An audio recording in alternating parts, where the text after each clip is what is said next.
here's your host, John Chapman. What is going on, faithful? Welcome to another episode of the 49ers Rush podcast. I'm your host, as always, John Chapman, who likes to talk a lot. That's okay.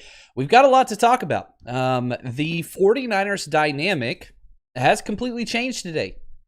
The news of the Kwon Alexander trade took place. My phone starts blowing up while I'm in the middle of class. That's okay.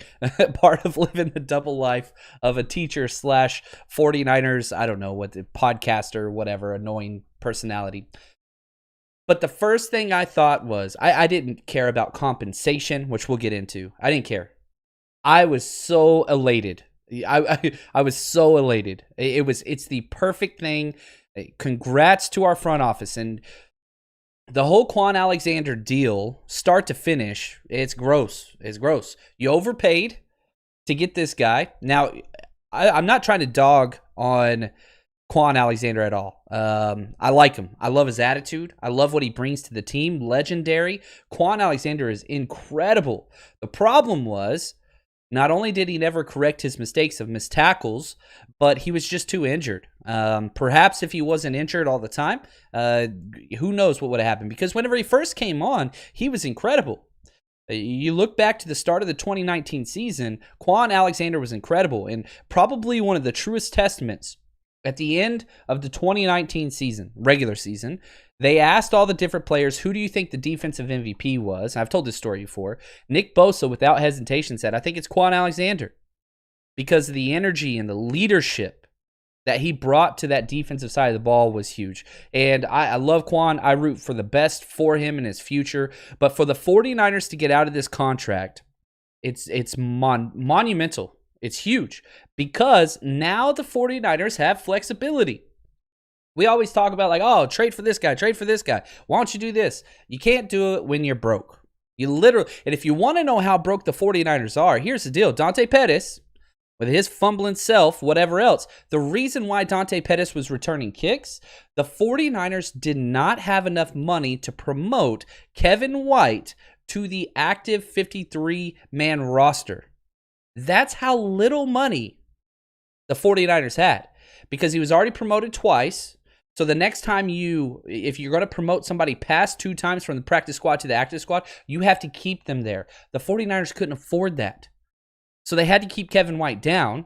Dante Pettis gets carries after Hasty goes down and Tevin Coleman goes down and whatever else. The rest, as they say, is history. But that's how broke they were. But now we're going to go over. You guys asked on the Sunday after the game, let's talk salary cap. Well, guess what? I've been crunching numbers, got the calculator out, all kinds of different stuff, Excel spreadsheets. Oh my gosh, hashtag nerd alert. We're going over all that. And do want to say thank you to the Countdown crew. Oh my gosh, I see this. Brad Walker. What is up, my friend? First time, this is from Brad. First time managed to come on live. Living in England doesn't make it easy. The faithful from afar. Thank you, Brad. Really do appreciate that. And man, welcome. Any questions that you've got, first live broadcast, just tag me as always. Let's get through them. This is going to be your podcast. And we're deviating completely from our regular scheduled programming because I think we have to, right? The situation has called for new things. One, the trade deadline is tomorrow. Okay, we're recording this Monday at 3:50 p.m. Pacific Standard Time. And so that's where we're at. We have 24 hours, a little less than that, for the trade deadline. We're going to cover what are some options, what are maybe not some options, and then even those options that don't happen, because obviously not all these trades are going to go down. 49ers might be done with trades.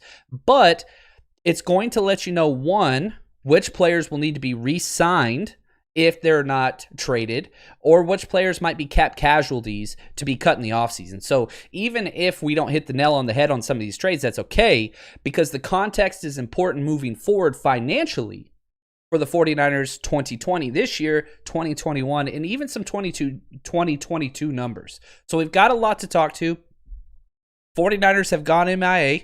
We do have a game Thursday. There's no press conference. Watch Kyle Shanahan go live as soon as we started that. That's okay. I love you, Kyle, but I think we're going to put up some good numbers today. All right, here we go. Let's get into this because, gosh, it's rough. Shot J, he comes out and says, man, Lady Justice just can't balance her hands when it comes to our team. You're exactly correct. And what Shot J is talking about, man, two gigantic injuries. And I think the biggest injury is George Kittle. You know, he goes up and he makes that amazing contested catch in double coverage on the sidelines on the deep ball, comes down, and you saw he was hobbled. he got up and celebrated, but hobbled, goes into the halftime. They do an initial x-ray at the stadium, and it showed nothing. It came back negative. So we're like, whew, dodged a bullet there. However, they went and did an MRI, which is definitely a more detailed view, and over on top of the x-ray, and it showed a foot fracture. This is bad news. Now, again, the 49ers have been completely mute on all things out of this. Adam Schefter is the one that's breaking the news. It's not through a Kyle Shanahan press conference or anything like that, which hasn't happened today as of now. Maybe, again, as I said, they're live. But this is huge. This isn't a small sprain. This is a foot fracture. You have to allow bones to heal. George Kittle probably isn't going to play another snap in 2020 unless the 49ers make the playoffs.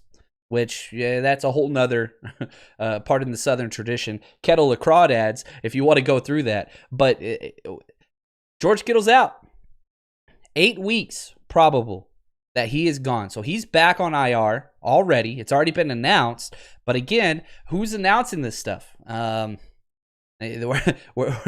It's almost like because it's such a short week, Kyle Shanahan just put a middle finger up and said, you guys deal with whatever. So we're going off of secondhand information throughout this.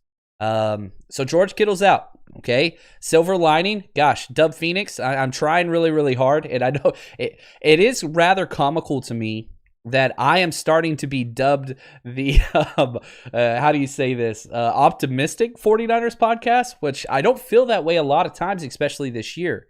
But I do listen to almost all the other 49ers pods out there whenever I can't sleep and insomnia strikes up. And yeah, there's it is kind of funny after I feel like I've gone on my rants and like just been so negative, then I listen to another podcast and I'm like, oh, okay. Yeah, I was holding back. Okay, we're good. The silver lining is this. We can't have these two people in the same room for some reason. Jordan Reed practiced last week. Strong possibility Jordan Reed is activated this week and starts Thursday night. Ross Dwelley played relatively well, as he always does, when Kittle's not in. Ross Dwelley, for some reason, does not play well when Kittle is in. And so the tight end, it's not, obviously, you're losing the best tight end in the game. But George Kittle has not had a particularly great season. From George Kittle standards, he just hasn't had it. But the sad news is it's going to knock him out of all-pro contention. It's going to knock him out of Pro Bowl, all those things, because it's his second injury, which hurts. On top of that, not only is he gone, Jimmy Garoppolo, and this is huge from a whole different standpoint, okay? Everybody understands George Kittle is the future of the 49ers. Everybody understands, we had Matt Barrows on the podcast last week, and I asked him the question, man, can you think of a time ever a team that had a tight end as their face of the franchise, mentality, leader, all those different things? And, we both agreed, no, we couldn't really think of any of those possibilities. So you have this new situation where Kittle is the face of the franchise moving forward. We have the contract extension. He's not going anywhere. Jimmy Garoppolo, completely opposite end of the spectrum. My number one thing that I said that we need to determine in 2020, and I've said this repeatedly over the last several weeks, you have to decide, is Jimmy Garoppolo the future or not? Now, you wanted the game on the field to determine that. We don't get that option now. It's much more of a severe high ankle sprain. It's the same one, but it's much more aggravated. They are thinking it's going to take the full 4 to 6 weeks, and he's on IR, which means he's going to be out for a while. We have a bye week in this. That doesn't count as the 3-week minimum. You miss 3 games. So he's guaranteed out a full 4 weeks for the first time. But, we rushed him back last time, rushed him back too early. Then, he played awful. You benched him. Then he came back, played great. Then you put him out there. He plays awful. It's just, which one are you getting? And so, Mike Garoppolo came out and said it's a month at least for Jimmy Garoppolo. And with him going on IR with a bye week mixed into those 3 games, it will be at least a month. Now, this sucks because we're 8 games in. So let's say Jimmy Garoppolo comes back in 4 weeks. We'll deal with Jimmy stuff, but let's just deal with the practice of it. You're only going to have 4 games in the 2020 season to decide, are we keeping Jimmy or are we moving on? And some of you guys are going to be saying, why don't we just trade him and move on? That's not a possibility. Who the hell wants Jimmy Garoppolo as their quarterback? One, you have to be willing to be in contention now and think that you're a quarterback away. There's not a team that has that mindset out there. Patriots, are you kidding me? Maybe send him to the Patriots for, what, a 4th rounder? Who knows? Because that contract's tied to him now. And we're going to get into the contract. But what's crazy is now with these 2 moves and Jimmy Garoppolo and George Kittle going to IR, the 49ers now have over $80 million in cap space represented on IR. Currently, $80 million, the most in the NFL. The next closest team is $50 million. We have $80 million of our cap space. It's only a $198 million cap. So essentially over half of our team, almost half our team, is on IR, especially whenever you're looking at the important paid positions. This is, it happens in droves. We knew right off the bat, you go to week 2 and you start looking at that. Things got bad quick, that Jets game. But it's been so many games. It's not just the Jets game and the Jets turf. It's everywhere. We're just ankles and knees and feet. We're losing them. Is that on the training staff? What's that look like? I don't know. So here's the deal. Let's talk about this because now you cannot assess Jimmy Garoppolo. And I hear some of you, you're saying, we already decided it ain't him. I'm okay with that. I feel like I've been one of the Jimmy G defenders. And, we went into it a lot last episode where we said this. Look, Jimmy Garoppolo, he's as good as what you surround him with. It's the old goldfish principle, right? The goldfish grows as big as his environment allows him. You put a goldfish in a tiny little tank in your little kid's room, it's going to stay tiny. You put a goldfish in a giant lake where he's not going to get eaten, he's going to continue to grow and they get huge. That's Jimmy Garoppolo, the goldfish quarterback, baby. You surround him with greatness, you put in a great game plan, he's going to be great. You're asking him to win you games with inferior talent and injuries? Not going to happen. Not going to happen. So the question has to evolve from Jimmy Garoppolo to, okay, what will happen if we move on? So let's talk through some of these things, okay? Let's talk through Jimmy Garoppolo and let's just play the hypothetical. His contract's super easy to get out. Everybody was really upset with how much we paid Jimmy Garoppolo. You look at the numbers now, he's a damn bargain. Okay, as far as a starting level younger quarterback with the upside that he has or had, whatever, I don't care.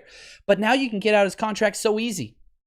So if you cut him in the, let's say you cut him in this offseason.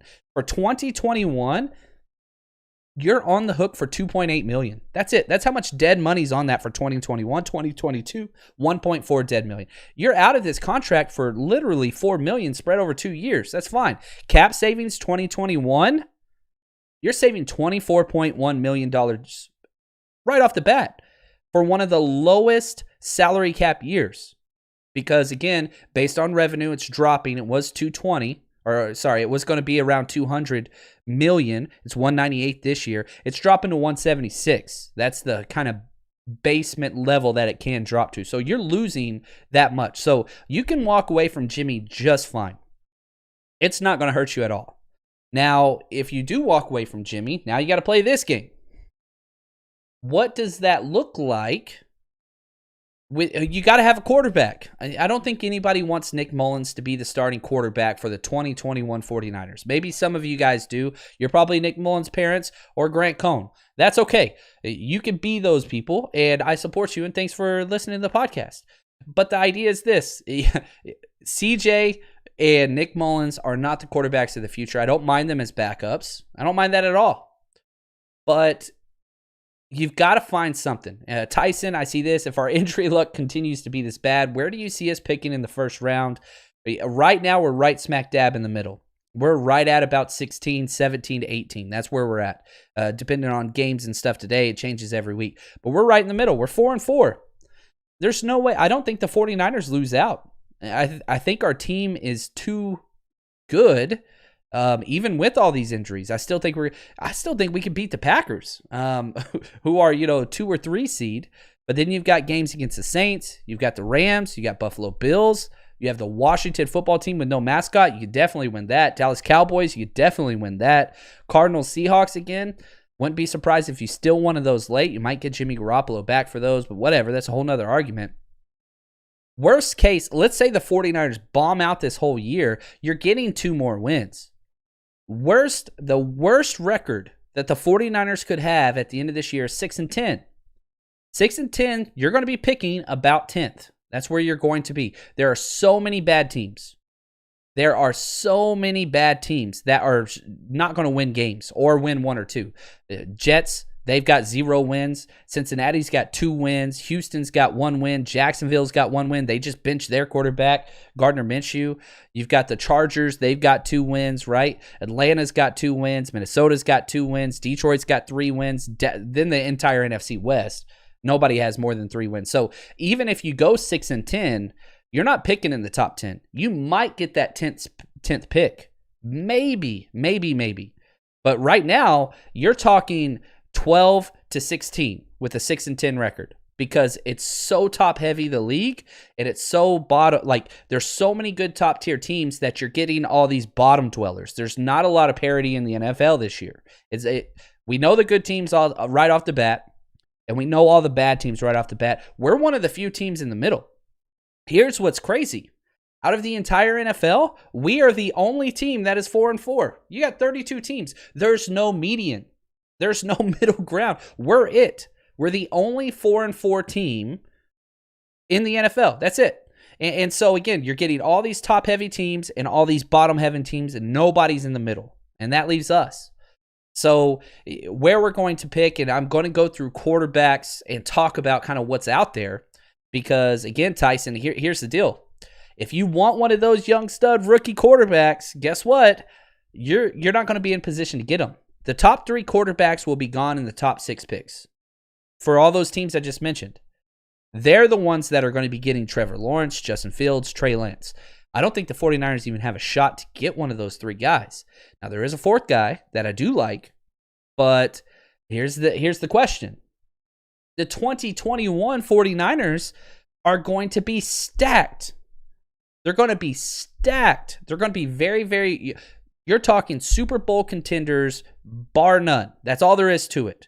Now, will they win it? We were Super Bowl contenders before the year this year, and golly, the Grim Reaper is our strength and conditioning staff or something because it's just insanity, all these injuries, but whatever. You look at 2021, you have to go in with the mindset, yeah, we're playing for the playoffs and the Super Bowl. Are you going to feel that way with one of those young rookie quarterbacks? No rookie quarterbacks ever won the Super Bowl. So you see what I'm saying? It's not as, we'll just get a young rookie quarterback, develop him, and move on. Our window's tight. Being successful in the NFL, it's not elongated. Even if you're talking about amazing rookies right now, the rookie of the year right now currently, it's the quarterback for the Chargers. That dude is balling out. Yeah, I'm trying to pull up his numbers, Justin Herbert. He's 1-5. He is 1-5 as a starter, and he is playing lights out. He has he's thrown 15 touchdowns in 6 games.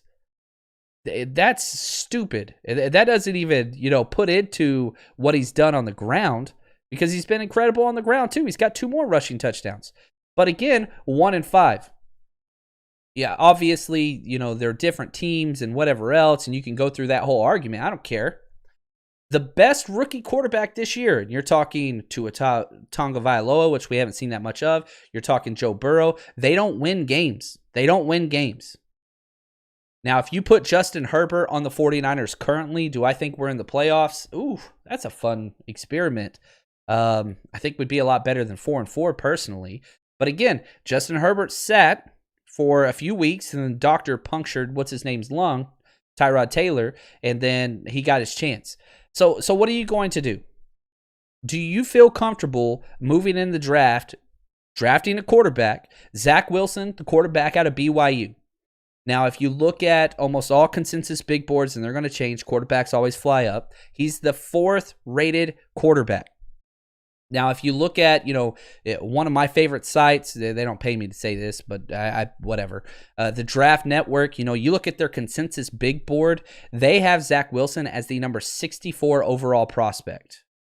So you're comfortable getting this kid because you would have to take him in the first round. You're not going to get him in the second round. Quarterbacks always jump up. So let's say you're picking 14, 15, 16. You might have a shot at Zach Wilson. I think he's a tremendous prospect. I haven't gone through a bunch of film on him, but I like him. But are you comfortable with him being your guy moving forward? I don't know, man. I don't think that's really where we want to be. Maybe you do, but it's kind of a mess. It's kind of a mess. Now, let's look at this. So those are the quarterbacks. Now, there are other options besides just drafting a quarterback, which, we have those 4 options. But what about this?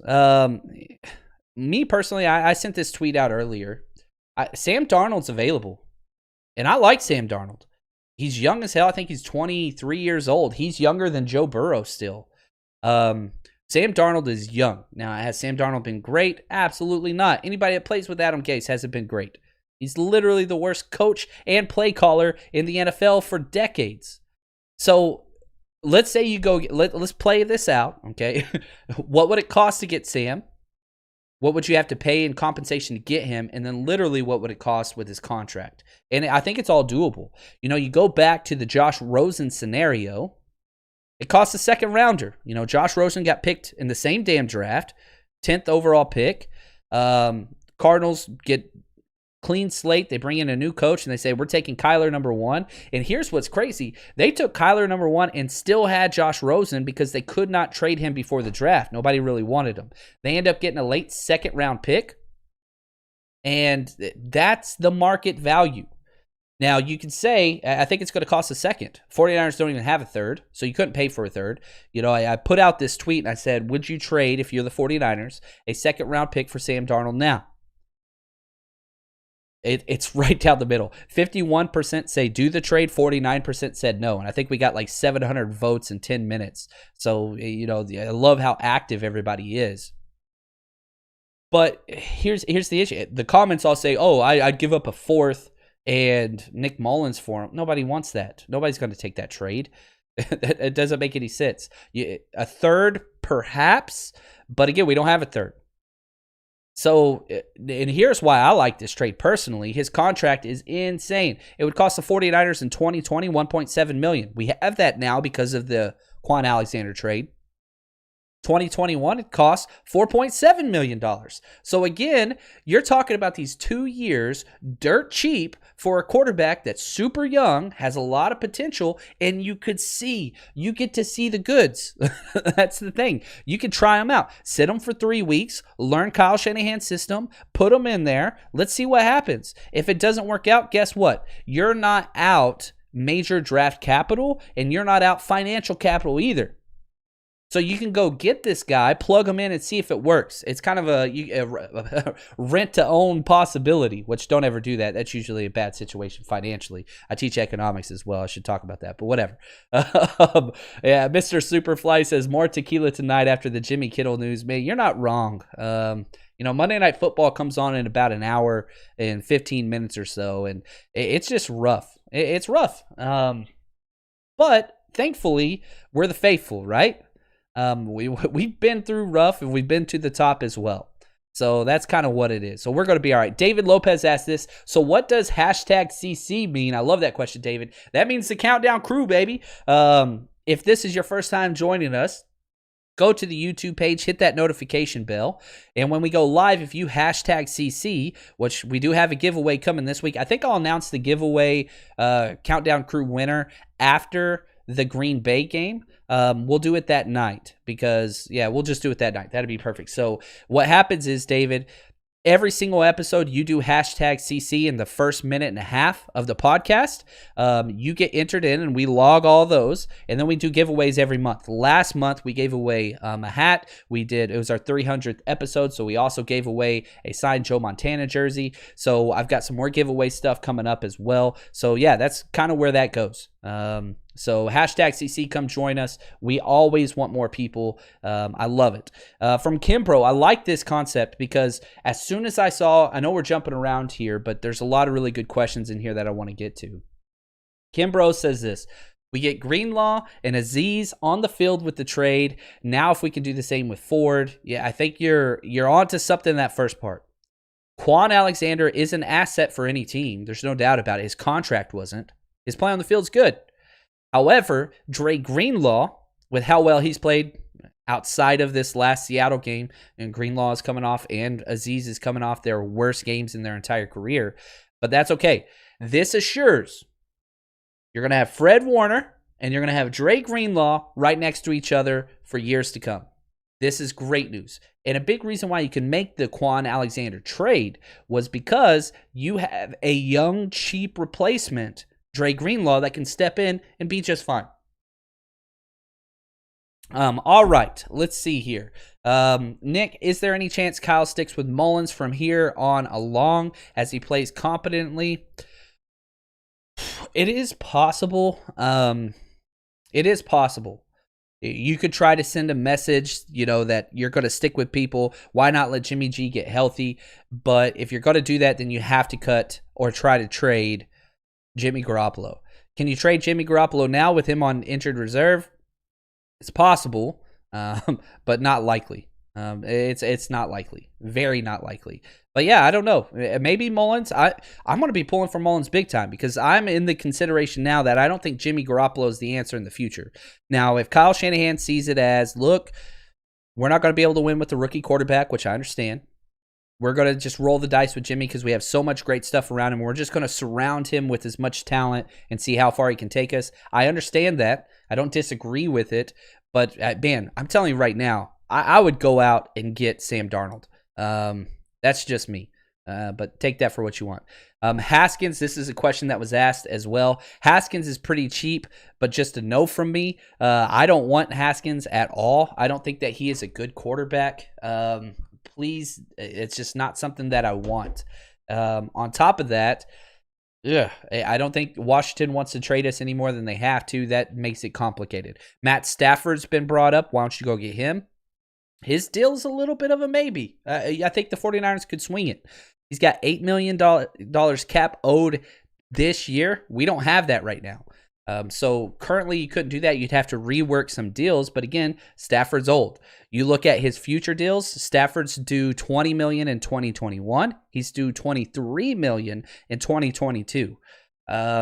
I don't know. I don't know if that's really what we want there. Matt Ryan, obviously, I'm seeing his name all over the place. No way in hell would I trade for Matt Ryan. Not because of his play, but because of his contract. Matt Ryan's due $77 million against the cap for the next 3 years. That's a lot of dang money for somebody that's 37 years old already and turnovers galore. You're going from one of the better wide receiver cores in the NFL to here. I'm just, I don't really like that. I don't really like the Matt Ryan thing. Obviously, there's going to be some more questions out there. Throw them out there. If there's some more people, we'll look through it. There's even the haymaker. Go get Deshaun Watson. Why not? It's possible. What are you going to give up for him? At least 2 firsts. Plus, you've got to add some stuff to it too. It's not just 2 firsts. Because if you remember, the Texans gave up 2 firsts to go get him.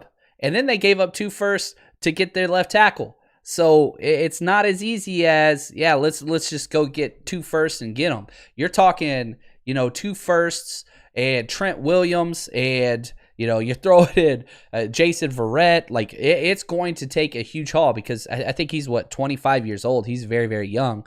His contract, though, would be nice because it was so front-loaded. They've already taken most of the cap hit. So cap-wise, Deshaun Watson, yeah, you could go get it. You can make those numbers work. Much better than you could, Matt Stafford, much better than you could Matt Ryan, because the contract was so front loaded. You can make it work for next year and the following years. But I don't think there's any way. I don't think there's any way that they do that. Maybe they do. If you could get them, that's fine. But then you understand this. Let's just say hypothetically, you go out and get Deshaun Watson. I would be elated. He's incredible. I did an off-season draft where they wiped every single roster, right? And they got 32 GMs. I represented the 49ers. It was a sports writing fantasy, not for fantasy football, but just whatever. Starting franchises from anew. And I had the 4th pick. And I got Deshaun Watson with the 4th pick. I was elated. The first picks were Patrick Mahomes, Lamar Jackson, Russell Wilson, and then I took Deshaun Watson. And again, it's offense, defense, all 22 starting positions. I think we did 30 rounds. It took like 3 weeks. It was incredible. It was a fun process. But that's how I feel about Deshaun Watson, right? I love the dude. So are you willing to give up 2 firsts, Trent Williams and Jimmy Verrett, for Deshaun Watson? But then you don't have any first-round picks to get a left tackle. You're going to run with Justin School. That's fine. Okay, now you don't have a cornerback out opposite Emmanuel Mosley. You're going to repay Richard Sherman to come in? I don't know about that. You're going to keep Akello. You're going to draft a second-round corner to try to put in there. Okay, that's cool. Now you don't have a center. You see what I'm saying? The opportunity cost in these arguments, you're losing somewhere. You're losing cap, you're losing draft capital, or you're losing starters. So it's not just why don't we just do this? That's easy. I don't think there's easy options out there. Nobody's selling players for free. Bill O'Brien's gone. That jackwagon helped the entire NFC West, but not us. I wish we would have taken advantage of it. Anyway, now, I'm going to get into some more details on the Kwon Alexander trade. Let's talk through the numbers, okay? And then we'll jump through a MyBookie ad to give you a little break from the numbers. I don't want to make your heads explode. I've seen scanners. I don't want it to turn into a documentary of the 49ers Rush podcast. But here's the issue. The trade, and here's another thing that's kind of weird. The trade details, they're a little murky. And nobody's come out and clarified it, because initially Adam Schefter, who's very, very reliable, it's the Shefty, he said the 49ers acquired a conditional 5th-round pick. No news has come out for what the conditions are. We don't know what the conditions are, right? So a conditional 5th-round pick. So the 49ers got a 5th-round pick and Kiko Alonso, which I'll talk about in a second, for Kwon Alexander. So I tweet out immediately, here's all the deals. We saved this money. Well, everything's negotiable. And the 49ers negotiated to pay. They didn't give the entire contract. They negotiated to keep $6.9 million dead money this year, or for the 2021 year. So it's not the entire contract, because basically we sold him for a 5 and Kiko Alonso will never play 1 snap for the 49ers. So I saw a lot of people in my mentions, Kiko Alonso's good. No, he tore his ACL in the playoffs. He hasn't played 1 snap. He hasn't been activated. He's not going to be activated. The reason why we took him is that's another $850,000 against the cap this year to balance out the financials of the deal. That's all it was. It was a financial piece, almost like what you see in the NBA, right, where you're trading all these cap numbers around and whatever else, cap and trade deals and whatever. So Kiko Alonso, just throw that out. That's just $850,000. Now let's focus on the hard numbers, and these are out from Over the Cap. These are out from Spotrac. These are out from Matt Mayoko, and they've been confirmed through lots of different people. So right off the bat, dead cap. This is money we lost, and we will continue to pay. Okay, $3.9 million this year. We're paying $3.9 million, which we were scheduled to pay anyway. In 2021, we're paying $10.4 million. That's that 6.9 dead cap that we took on. We negotiated in the trade to Seattle. We've been saying all along, you can't trade this contract, and you couldn't. The 49ers knew that. And so the 49ers said, look, we'll trade the contract, but we'll still pay almost $7 million next year for you to take them from us. Okay, well, what does that leave? What's the meat on the bone that's coming back to the financials, the books for the 49ers, right? Okay, here are the 49ers savings. These are the big numbers you need to pay attention to. 2020, this year's cap, we got $891,000, so about $1 million. Okay, what does that mean? That means we can activate somebody from the practice squad and for the rest of the year and be fine. Somebody like a Kevin White. So now you can cut Dante Pettis, get out of here, Cat Boy, and now you can bring Kevin White up and you can afford that. Okay, 2021 cap savings. This is huge. $13.4 million. That's a lot of scratch. Now you're talking about going and getting a quarterback. Now you can. Now there's a lot of other places that money's going to have to go. You're going to have to kind of budget it. You got to spread it thin over the bread. You ever run out of this is sad. I shouldn't use this analogy, but whatever. Whenever you're a little kid or whatever else, and you're running out of jelly and, you're making peanut butter and jelly sandwiches, but your brother or your sister wants one, you got to spread that thin, man. We're not loading up these PB&J sandwiches to fill us up. We're just flavoring the bread. That's what we're doing. Anyway, so we saved $13.4 million in 2021 and $13.5 million in 2022. That's a lot of money. When we signed Kwon Alexander, it was like, whoa, we paid how much? It came back and got us. Now, the good news is we didn't get stuck and just say, we've got to stay with this. We actually made something back, which was great. It's not going to continue to kill us. And the good thing is you draft Dre Greenlaw, you have Aziz, linebacking core is strong. No issues there. Definitely still a strength of this roster. And a lot of this money is going to go back to that linebacker position because Fred Warner's got to get paid next year. Next year is the last year of his deal. And he's going to get an extension at some point. Now, it does make it a little tricky with the 2021 cap being so low. He might play out the whole thing and then sign him to a huge deal, but eventually that money's finding its way to Fred Warner. Fred Warner's not going anywhere. Trust me on that. Unless, again, you're going to throw somebody like Fred Warner in for a trade for somebody like Deshaun Watson plus first-round picks. But he's an off-ball linebacker. The value's lower, whatever. So you can kind of see the money that the 49ers have saved. They've done really, really well. Kiko's going to be a free agent next year. We're throwing him away. Don't worry about that. But here's what's gross, okay? Again, let's look in the rearview mirror just a little bit. The 49ers paid $23.5 million to Kwon to play 13 games. 13 games. $23.5 million for 13 games. That's all we got out of him. Now, you can't predict injuries. You could say, well, Kwon Alexander's had a ridiculous injury past. He did. But Kwon Alexander only had 5 good games. I went back and looked. 5 good games. I still believe he cost us the Super Bowl. The worst performance of his entire career was in the Super Bowl. Should we not have signed him? Yeah, probably shouldn't have. But you didn't know you were going to get Dre Greenlaw. Maybe Dre Greenlaw isn't as great as he is now if he didn't have time to learn behind those guys. So you kind of take that for what you will. It's a mess. It's a mess. But I do want to say thank you to Kwon Alexander. I know he doesn't watch this show, and he won't anymore. He'll have to hit unsubscribe. Unfortunately, that will break my heart, Kwon. But I wish him the best luck. Amazing human being, amazing teammate, positive all the damn time. He's freaking incredible. I hope he wins Comeback Player of the Year next year, if that makes sense. All the best. Him and Emmanuel Sanders now playing for the Saints. Guess what? We get to play the Saints in 2 damn weeks. We just played the Seattle Seahawks, and they used our own players against us. Now we get to go play the Saints, and they're going to use our own players against us as well. This is life in the NFL, right? It's what it is.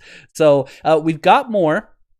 I want to talk a little bit about buying and selling in this market, and then I'm going to go through our cap. Okay, I still haven't touched the cap, so we've got a lot of numbers coming your way. Here's a real quick word from our sponsor. Unless you've been living under a rock, you know the NFL and the NBA, they're back. They're in full swing, which can only mean one thing. It's a winning season at MyBookie. I don't know about you guys, but for me, a game is 10 times more exciting whenever I'm putting my money on it. And if you've been betting with us, we've been doing very, very well so far this year. So stick with us. Bet on it. Use all the knowledge that we have, and let's be successful. And here's the deal. Right now, they have a $100,000. You heard me. $100,000 super contest for only $10 entry. $10. You can win all that money. They're giving away $5,000 in cash prizes every 4 weeks. You would be crazy not to jump in there with all your knowledge. $10 to win thousands. Sign me up. You too can make up and sign up at MyBookie. And here's the deal. Use promo code 49ers, 49ERS, to claim your 100% deposit match all the way up to $1,000. That means you put in $100, they're going to give you $100. Rollovers will be included in that. And if you have questions, please call their customer service. They'll help you with that. But the NFL, NBA, MLB, they've got it all on tap. It's never too late to get started. And if you've wanted to jump in with us, now's the best time. Head to mybookie.ag, promo code 49ers, and they're going to double your initial deposit. Thanks for the support, MyBookie. All right, so let's get through some numbers, and I'm seeing lots of comments. There's something about quarterbacks that everybody throws out all kinds of stuff, and I love it. Andy Dalton, I'm seeing that. No, if Andy Dalton can't throw the ball with the Dallas Cowboys in that receiving core, then God, no. I would say no. Josh Rosen, hey, that's a super cheap option you could try. You could probably get Josh Rosen for like a 6th-round pick right now. That totally cool. We just got an extra 5th. Again, we don't know what the conditions are. I've seen that question come up. What are the conditions on the 5th? That hasn't been released yet. I'm sure it's going to be tied to playing time, snaps, or games played. What's usually a conditional 5th means if certain qualifiers are met, it's a 5th. If not, it'll be a 6th-round pick or something along those lines. Again, everything is 100% negotiable, so we'll have to see kind of what happens there. But we'll have to see what happens there. Not really sure. And let's be honest. Let's move the meter back the other way. Steve Rowe says this: John, would we be having this conversation if Jimmy won the Super Bowl? Does the last 10 minutes determine his future? I don't know. Yeah, I think we would be having this conversation with what we've seen in 2020. Again, yeah, Jimmy Garoppolo is good enough to win a Super Bowl. I believe that. I really, really do. But I don't know. If he can't perform with this team, what are you going to do moving forward? Because of the financials, you can move away. So that has to be entertained. Again, my number one goal after all the injuries was let's figure out if Jimmy G's the guy for the future. I don't mind. If Jimmy Garoppolo is the quarterback in 2021, I'm not upset. I'm not calling for his head. But I'm saying as a coaching staff, as a fan base, as a team, you got to figure out, do we have our guy? You can't answer that now for at least another month. You're only going to get to see him for 4 games. I don't know. I'm willing to find other options, is what I'm saying. If Jimmy Garoppolo is a quarterback in 2021, I don't think that's a bad play, but I don't know. You better get some better weapons around him. That's for dang sure. So anyway, take that for what you want. Let's go into the 2020 cap. Here we go. Bad news. We're 31st in cap space for this year. Now, we added about $1 million, so it's going to jump up a little bit, but not much. Now, we have $1.45 million before the Kwon deal. This puts us right at about $2.4 million. That's it. We don't have that much money. Good news, we're 3rd least in the amount of dead NFL cap space, which means we're paying for our players. A lot of teams, the Kwon deal, our dead money goes up a little bit, but we're paying for our guys. They're just all on injured reserve. So you kind of take that for what you want. We only had $6.9 million in dead cap before the Kwon deal. Now, probable cuts, we talked about Jimmy G. Let's talk about tradable players and their contracts, okay? I'm not saying we should trade these players. That's not what I'm saying. I'm saying these are tradable assets that other teams will be inquiring upon. Trent Williams. I don't want to trade Trent Williams, but he carries a lot of value in the NFL. He has 0 dead money and 6.1 cap savings. Now, all of this is prorated. So the 49ers have played 8 games. So let's just say hypothetically, I'm due $16 million this year because I'm valuable. I'm John Chapman. I bring a lot to this team. I'm the best at my position, whatever. I'm $16 million this year against the cap. What happens is those numbers, it gets a little murkier, but they get divided up into 16 chunks, right? 16 game checks. Now, it's not always that easy, but for our statistical purposes, I'm not going through every single contract and measuring those out. So what I did is I went through and I divided all of them in half. They played 8 games so far. They have 8 games left. So, for example, Trent Williams was due $12 million and some change to start the year. Well, that means he only has $6.1 million left if we trade him. So if we traded Trent Williams, I think you would get $6.1 million cap savings. Now, what could you get for Trent? You can get a second round pick for him. You can get a second. Here's your question. Would you swap Trent Williams straight up for Sam Darnold? I don't know. This is kind of the mindset. I'm not saying to do that, so don't cuss my grandparents out just yet. Wait just a little bit. Just putting this out there. Or just playing devil's advocate, trying to find value in some of these assets. Jaquiski Tart, if we traded him now, which again, the trade deadline is tomorrow. We have 24 hours. $1.5 million would be dead. We'd eat that. $2.3 million would be saved. I think Tart, you're talking a 5th round pick.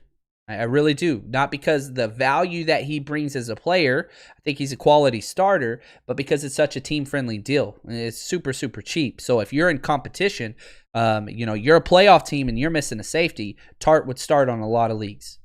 I think Tart's having the best year of his career. Robbie Gould, our kicker. Yeah, kickers have value. Not a lot, but you'd get $2.2 million cap savings this year if you traded this guy. So Robbie Gould, what could you get for him? Maybe a 6th or a 7th. That's it. Let's say probably what you would do is you would do Robbie Gould and a 6th, and you would get back a 5th. That'd be kind of the idea. Juan asked this: do you think the 49ers could trade Sherman? His health is the big concern. This is the last year on Sherman's deal. So a team would have to, you're buying damaged goods. And I don't mean to insult Sherman. He's incredible. But you don't know how long he's going to be out. He's taking injections in his foot, and he's still wearing walking boot, and we haven't heard anything from him and all those things. So if you're trading for Richard Sherman, you got to think he's still going to be out a month. I don't know if you like that. So the idea of trading Richard Sherman from a contractual standpoint makes a lot of sense. Who the hell is going to bring that contract in? I don't think it's possible because he's not healthy. Take that for whatever you want. Dub Phoenix says, Rappaport just said Darnold had an MRI on his shoulder and it's aggravated, but plans to play through it. Yeah, that aggravation in his shoulder is called the Adam Gase syndrome. You get that guy the hell out of there. He's going to be just fine. Man, I wish we could get Darnold. I really, really do. I get it. He's a USC guy. I'm not a big USC guy, but whatever. Anyway, take that for what you want. Let's keep going. Jimmy Ward. I really wish we would do this trade. Oh my gosh. You don't save much. Jimmy Ward's got $2 million dead cap this year. You'd only save $1 million, but you would get to see what Tarvarius Moore is doing.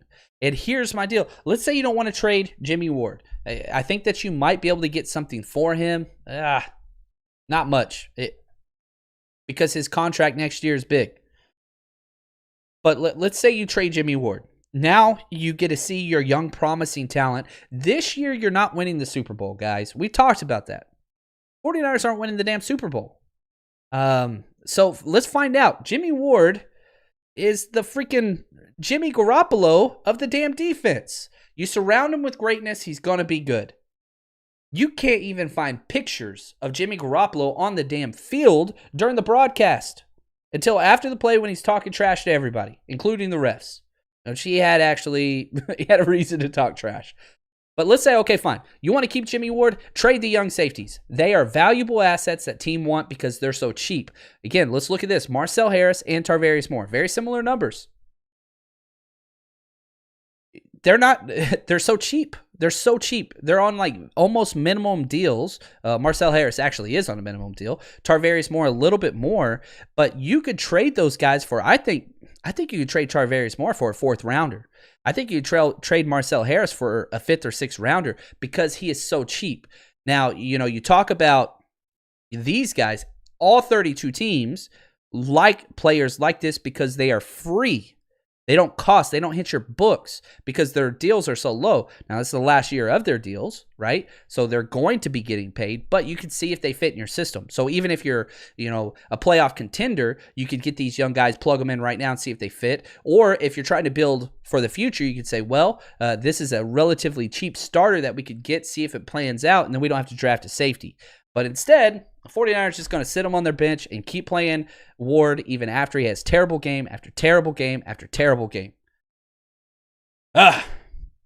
Makes me mad. Last player that I think is tradable and has value that is a realistic possibility is Kevin Givens, who I love. Another super cheap contract. I hope we keep him. But again, for a team on defensive interior, I don't think you could get a lot for him. Again, you're talking that 6th-round territory. But again, this is what happens. Look at the trades across the NFL. People aren't throwing around 2nd and 3rd round picks. That's not what happens. Now, I'm seeing some questions about Ryan Fitzpatrick, who I think is incredible. I like Ryan Fitzpatrick, but here's my issue.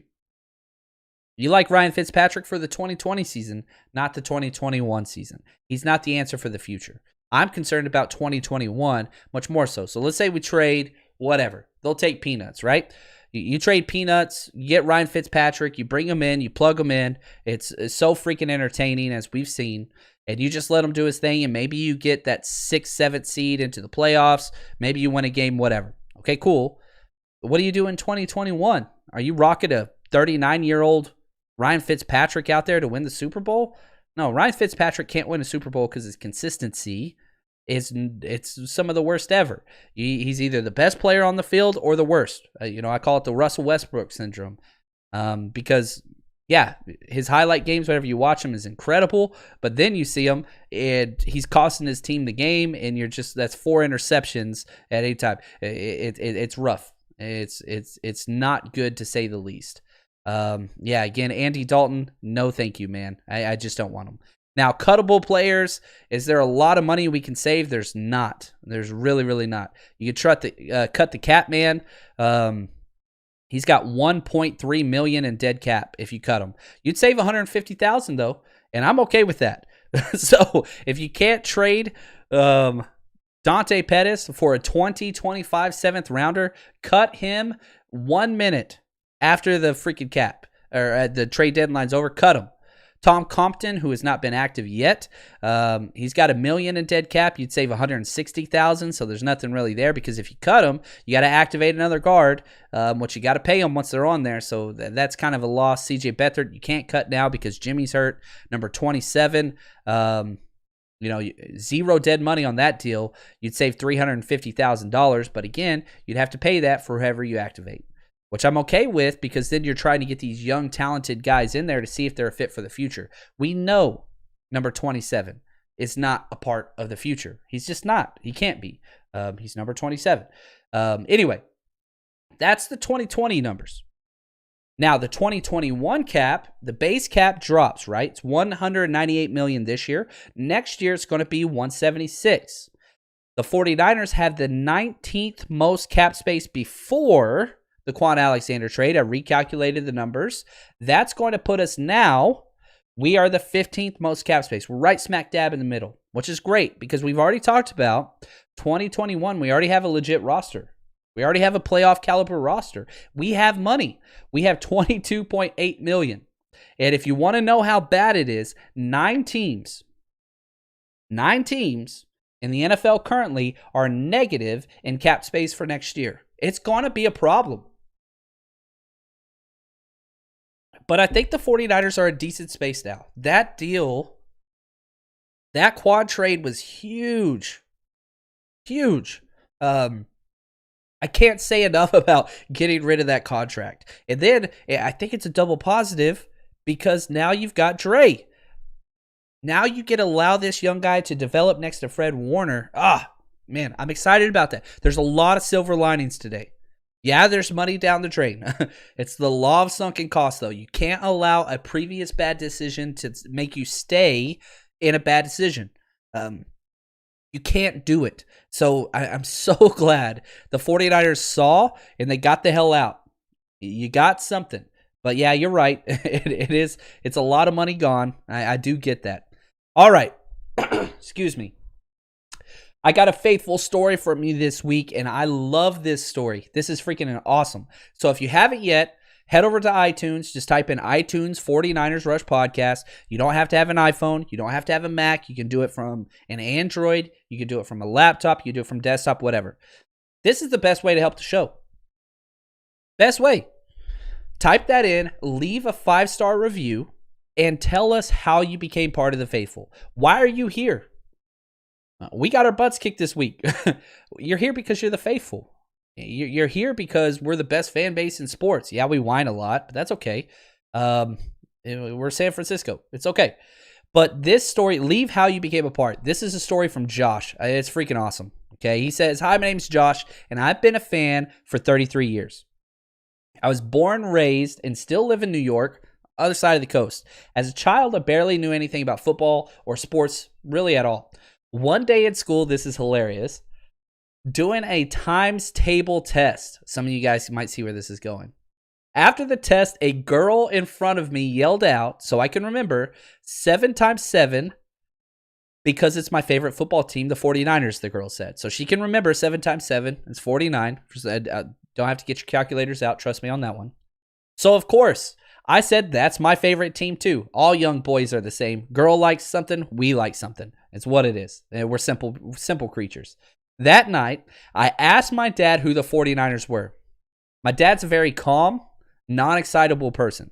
Well, his eyes lit up, and he said the greatest team maybe ever. Joe Montana, Jerry Rice, John Taylor, Roger Craig, Ronnie Lott, and on and on and on. I've never seen my dad that excited to this day, and I've been a 49ers fan ever since. Thanks for reading this novel. Great job on the podcast. Thank you. Appreciate that, Josh. You keep talking, I'll keep listening. I appreciate it. And I want to say thank you to the Times chart, 7 times 7 to 49. And, of course, that very persuasive young girl in class in New York City. That is just a cool story. 7 times 7 equals 49. Boom. We got it done there. I like it.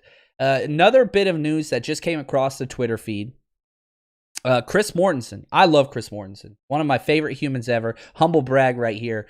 Probably my most, I don't know how to phrase this correct without making it sound like a douchebag, so I'm just going to be a douchebag. Chris Mortensen follows me. It's kind of like my claim to fame. I'm pretty sure he has me muted, but yeah, for some reason, Chris Mortensen followed me a while ago, and I thought that was my like beacon shining moment, but I still do. I updated my Facebook profile, which I'm not on Facebook, but whatever. Anyway, Chris Mortensen came out and said the NFL competition committee is presenting a 16-team playoff kind of whatever backup plan because they're expecting games to start being canceled. And this affects the 49ers big time for several reasons. One, bye weeks are running out. Teams are getting COVID all across the country. The COVID numbers more this week than ever before. Not trying to get political. That's 100% factual, right? But the problem is teams are getting it more and more. You're seeing players, you're seeing coaches, you're seeing training staff, whatever. A.J. Dillon, running back for the Packers, who we played this Thursday. We played in 3 days. He got tested positive and played in the game. So he's out. He's already been ruled out of Thursday. But now they're trying to track all of the players because what if it spread to any of them? Whatever. Now, none of those have happened yet. But you do have to understand there's a strong chance if one more person gets it on the Packers before Thursday, you're talking about postponing this game. They'd postpone it probably Thursday to Sunday, and then from there, Sunday to Monday or Tuesday. But the Packers don't have a bye week. They've already had it. So how do you reschedule? They're booked straight through. This is the problem where the NFL is now. You know, you go back to nobody thought football was happening, period. We pushed through it, and we have football. And I said, you know, I think it'll start. I don't know if it'll finish. Well, now we're kind of in that hour where it's kind of weird because here's the issue. You've got two possibilities. Number one, you cancel the week before the Super Bowl, right? So week 17 happens. Every player plays their 16th game. Then you have wild card weekend, divisional round, week off for Radio Row and all that stuff, publicity, TV shows, whatever else. Then you have the Super Bowl. So what you would do first, this is what the NFL will do first, cancel that week right before the Super Bowl. So it'd be week 17. Everybody finished their 16th game, but let's say for just whatever, the Packers 49ers game gets canceled this week. We can't play. I don't think that's going to happen, but let's just play it out. That happens. What's going to happen is you go from week 17 to a COVID makeup week where everybody sits out except for the 49ers and Packers. Then you go straight through wild card, divisional round, NFC championship, straight to Super Bowl. That's option one. But that just gives you one makeup game. The second option is what they're talking about here. You would go to a 16-team playoff season, okay, because of all the games canceled to COVID, because the bye weeks are running out, and it would be no first-round bye. It would be 1 versus 8. This is the NFL Competition Committee, which is made up of people like Bill Polian, former executives, head coaches, things like that. Like, these are big-time people that have been around the league for a long time. Hopefully, we don't have to get to that. One thing I will say is I'm pretty happy that they're actually going through some of these ideas and concerns now before we get there. So we'll have to kind of see what happens there.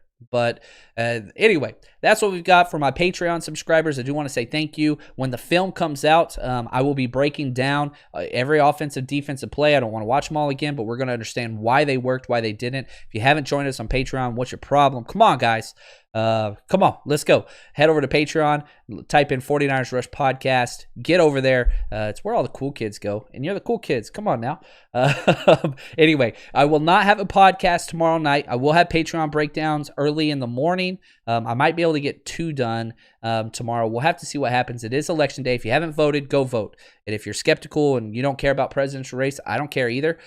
I do care, but vote local. Vote local. You want to see change in politics? Local. Literally libraries. You get to vote for libraries. Who doesn't like libraries? My kid goes there all the time. Anyway, go vote. Go vote. Go vote. You guys are incredible. Thank you so much for all the support. Hit subscribe if you haven't already. Leave your story on iTunes. Let us know how you became part of the faithful. And until next time, stay strong, faithful.